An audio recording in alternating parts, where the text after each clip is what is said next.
Welcome to the Deep Dive. Great to have you with us today. Hello. We're embarking on, well, a really fundamental exploration today, the world of business organizations here in the UK. Specifically, the different legal forms a business can actually take. We'll be focusing quite a bit on what makes a company so distinct from, say, sole traders or partnerships. Exactly. And our mission, if you like, is to dive into the source materials and pull out the key insights. We want to understand these forms, their pros and cons, and crucially, how they deal with the big issues. Raising money, handling risk and liability, and how they're structured. And the core material we're drawing on today comes from Dignam and Lowry's Introduction to Company Law, mainly Chapter 1, plus some related activities and resources. It's important to mention these are made available by the University of London for educational purposes, specifically for students. Yes, full credit to the University of London for that. This deep dive is brought to you by Sinorbit Academy, Sri Lanka, and our aim is really to help you, the listener, cut through the noise and get to the heart of these concepts. Absolutely. And for all of you studying this, particularly if you have exams coming up, we really do wish you the very best of luck. We hope breaking it down like this helps make these foundational ideas stick. It's about the why, not just the what. So today, sole trader, partnership, company, what makes them different? How do they handle capital, risk, and control? Let's get into it. It really is the starting point for all of company law. As the sources stress, choosing the legal form isn't just paperwork. It sets the legal rules of the game for your business. Right, so imagine you've got this great business idea, you're fired up, ready to go. What's the very first legal hurdle, legally speaking? It's choosing that legal form or legal structure. That decision dictates so much about how your business will operate legally. And materials lay out three main options for us in the UK context: sole trader, partnership, and the company. Dignam and Lowry's Chapter 1 is our main guide here. And Section 1.1 points out three really core issues that any business structure needs a way to handle. Thinking about these helps us compare them. First, raising capital. How do you get the money in? Borrowing, or bringing in co-owners. Second, and this is often the crucial one, bearing losses. If the business fails, who pays the debts? Who's liable? Liability, got it. And third, Organizational structure. Who decides things? Who's in charge day to day? How's the power shared? okay, let's tackle the simplest form first. The sole trader. What's the essence of that? It's basically one person. The individual is the business. They own it, they manage it. When the business makes a contract, takes a loan, rents an office, deals with a customer, it's the individual entering that contract personally. We see thousands of these, right? Yeah. Freelancers, local shop owners, like Maria the translator in Activity 2.1. She's on her own, setup is minimal. Her brother Luis lends her £5,000. Exactly. For Maria as a sole trader, setting up is super simple. Very few formalities involved. You can pretty much just, well, start trading. But what about the flip side? Liability. If Maria's translation business runs into debt, who's responsible? This is absolutely critical. The sole trader has unlimited liability. There's no legal separation between Maria's business debts and her personal finances. If the business owes money it can't pay, creditors can go after her personal savings, her house, potentially everything. Unlimited liability, that sounds risky. It is. The risk is entirely personal and, yes, unlimited. And Lewis, the lender. Does his £5,000 loan give him any say in the business? No, not really. He's a lender, so he has a right to be repaid according to their agreement. But just lending money doesn't give him any automatic right to tell Maria how to run her sole trader business. Okay, so sole trader. Simple, flexible, but carries that heavy burden of unlimited personal liability. Let's move to the partnership. Right. A partnership needs at least two people who agree to carry on a business together. We're talking here about the standard unlimited or ordinary partnership, governed mainly by the Partnership Act 1890. There are other types, like LLPs, but we're focusing on this classic form for comparison. And the 1890 Act gives a definition. Yes, Section 1. It defines it as the relationship which subsists between persons carrying on a business in common with a view of profit. That phrase is key. Carrying on a business in common with a view of profit. Shared activity. Shared goal of making money. How does it compare to a sole tradership? Well, our sources say they share quite a few similarities, actually. Many of the pros and cons are similar when you stack them up against a company. So, Activity 2.2. Maria's business grows. Lewis isn't just a lender anymore. He wants in as a partner. He brings language skills, admin help, wants a share of profits, and a say. For Maria and Luis, becoming partners pools their skills and potentially capital. They can share the workload, share the decision-making, share the profits. But sharing also means potential conflict. Maria might not like Louise having an equal say, and she has to split the profits now. True, and crucially, liability again. In an ordinary partnership, just like a sole trader, the partners generally face unlimited liability. If the partnership gets into debt, creditors can pursue the personal assets of any or all of the partners. So, still that unlimited personal risk, just shared between partners now. Exactly. Unlimited liability is a feature of both sole traders and ordinary partnerships. This really sets the stage for understanding why the third option, the company, is so different. Tell us about that. The company is a distinct legal vehicle. It doesn't just happen. It has to be created through a formal process of registration under the Companies Act 2006. Registration. What does that involve? It means filing specific documents with a government body called the Registrar of Companies, housed at Companies House. It's a public process. Chapter 3 of the guide goes into the nuts and bolts of this. And we're focusing on registered companies under this act, right? Not older types. Correct. Forget chartered or statutory companies for this module. When we say company, we mean a registered company formed under the Companies Act 2006. Okay, so what's the absolute defining feature? The thing that makes it totally different from Maria being a sole trader or Maria and Luis being partners? It's a concept called separate legal personality. This is the cornerstone. The law treats the registered company as a legal person in its own right, completely separate from the people who own it, the shareholders, or run it, the directors. A separate person, Yeah. legally speaking. Precisely. It means the company itself can own assets, like buildings or equipment. The company itself can enter into contracts, the company itself can sue people, and it can be sued. It acts in its own name. This is a massive difference. Chapter 4 explores this in depth. Okay, wow. Separate legal personality. Now, I understand there are different types of these registered companies. Yes, several layers of classification. First, you distinguish between limited and unlimited companies. The vast majority, nearly all UK companies, are limited companies. Unlimited ones are very rare. Okay, so focusing on limited companies, what's the next split? Within limited companies, you have those limited by shares and those limited by guarantee. And then another split. Yes, for companies limited by shares, they are either private companies or public companies. That sounds like a few categories to keep straight. Which type is most common? By far the most common type, something like 95% of all UK companies, is the private company limited by shares. That's the real workhorse form. Right, private company limited by shares. Let's unpack the limited part. This relates to the second crucial concept, limited liability. What does that mean for the owners? This is probably the single biggest advantage and reason people form companies. For the members or shareholders in a company limited by shares, their liability if the company fails is limited.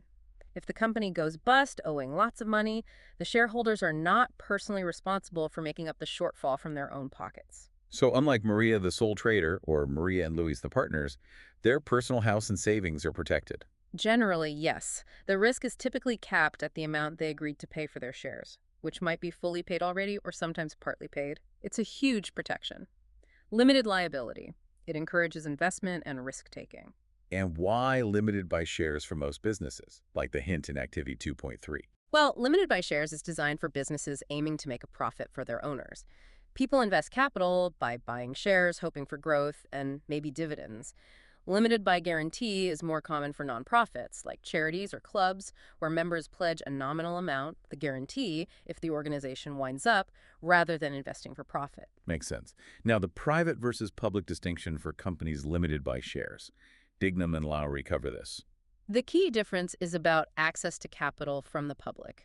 A public company, often called a PLC, can offer its shares for sale to anyone, to the general public, and it can apply to have its shares traded on a stock exchange, like the London Stock Exchange. And a private company. A private company, usually Ltd, is prohibited from offering its shares to the public. It has to find investors privately, friends, family, venture capitalists, etc. Being public sounds more prestigious, maybe allows access to huge amounts of capital. Why are most companies private then? The catch is regulation. Public companies face significantly more regulation and stricter rules than private companies. Think about disclosure requirements, governance rules.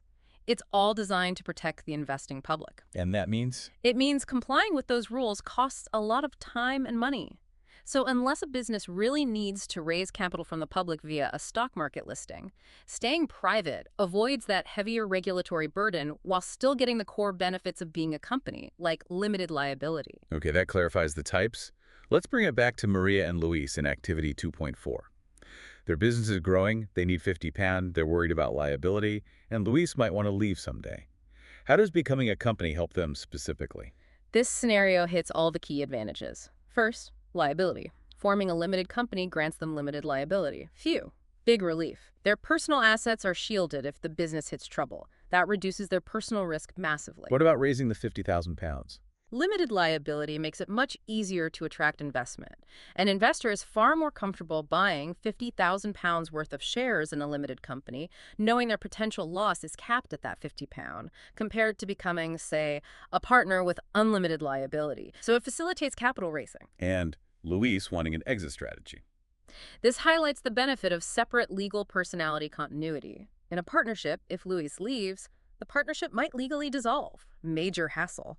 In a company, Luis just sells his shares perhaps to Maria, perhaps to an outsider, and the company itself carries on completely undisturbed.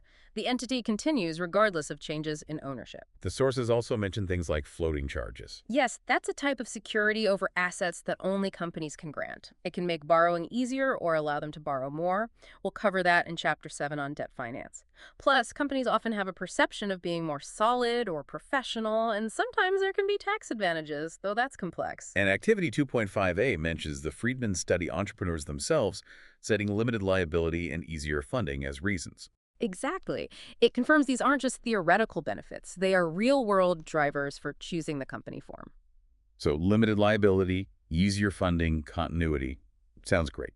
What are the downsides then? Why wouldn't everyone form a company? Well, compared to being a sole trader or partnership, it's definitely more formal. There are setup costs, registration fees, maybe legal advice, and there are ongoing compliance burdens, filing annual accounts and confirmation statements with Companies House, following company law rules for meetings and decisions.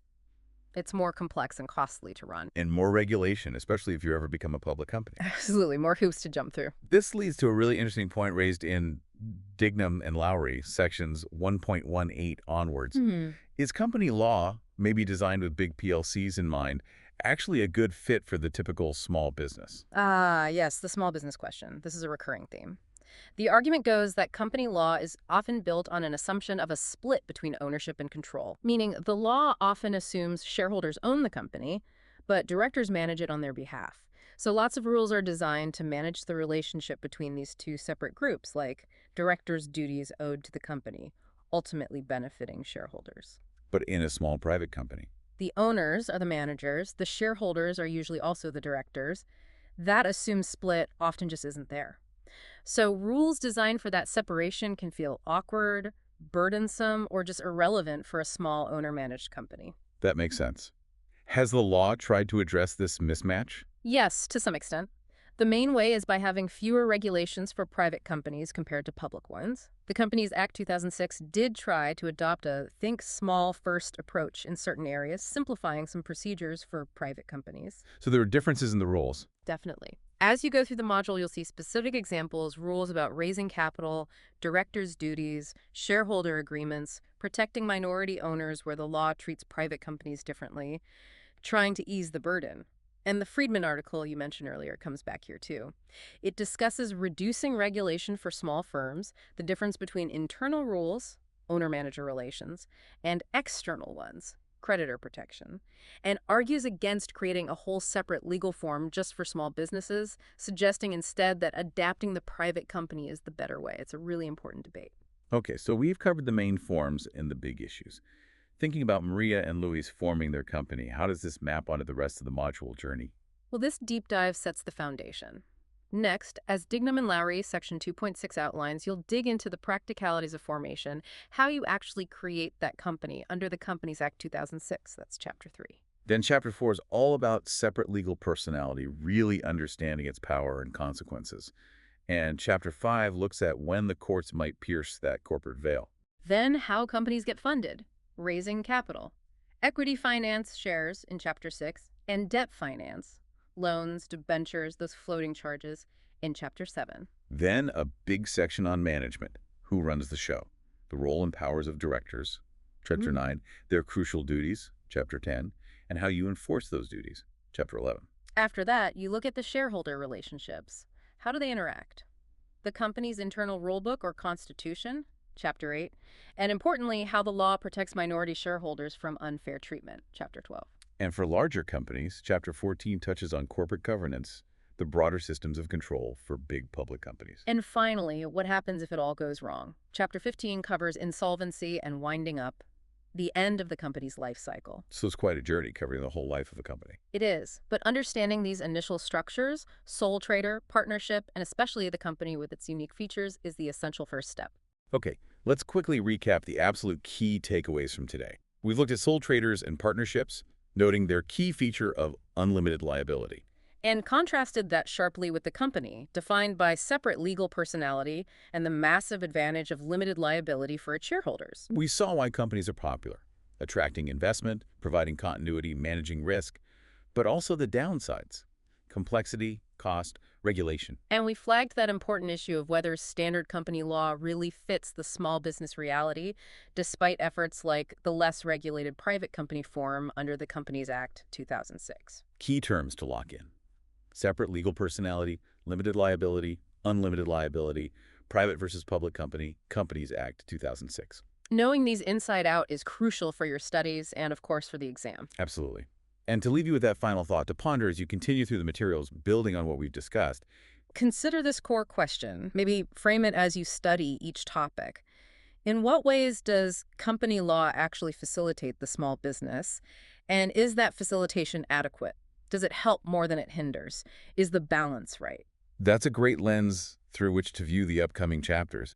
Does this rule help Maria and Luis run their small private company, or does it just add red tape? Precisely. Keep that question in mind. We really hope this deep dive has helped solidify these foundational concepts for you. Remember, this exploration of materials provided by the University of London was brought to you by Sinorbit Academy, Sri Lanka. And once again, truly, good luck with your studies and your exams.